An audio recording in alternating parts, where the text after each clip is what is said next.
ಒಂದು ಸಮುದ್ರದಲ್ಲಿ ತಾಯಿ ಪಕ್ಷಿ ನೀರನ್ನ ಕುಕ್ಕಿ ಕುಕ್ಕಿ ತೆಗೆದು ಸೈಡಿಗೆ ಹಾಕ್ತಿರುತ್ತೆ.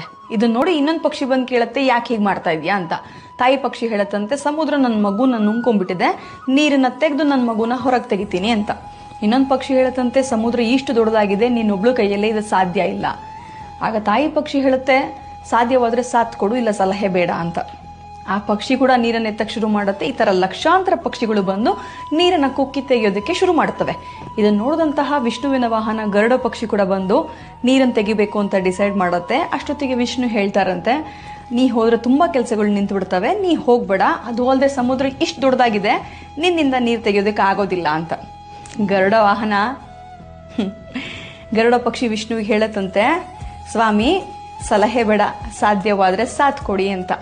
ಆಯ್ತು, ವಿಷ್ಣು ಕೂಡ ಇನ್ನ ಗರುಡ ಪಕ್ಷಿ ಜೊತೆ ಬರ್ತಾರೆ ಕೆಳಗೆ. ಸಮುದ್ರ ರಾಜ ವಿಷ್ಣುವನ್ನ ನೋಡಿ ಹೆದರಿ ಸೈಡಿಗೆ ಜರಿದು ಆ ಮಗುವನ್ನ ತೆಗೆದು ತಾಯಿ ಪಕ್ಷಿಗೆ ಕೊಡ್ತಾರಂತೆ. ಗೊತ್ತಾಯ್ತಲ್ಲ, ಜೀವನದಲ್ಲಿ ನಿಮ್ ಜೊತೆ ಇರೋರಿಗೆ ಸಾಧ್ಯವಾದ್ರೆ ಸಾಥ್ ಕೊಡಿ, ಬರೀ ಸಲಹೆ ಅಷ್ಟೇ ಬೇಡ.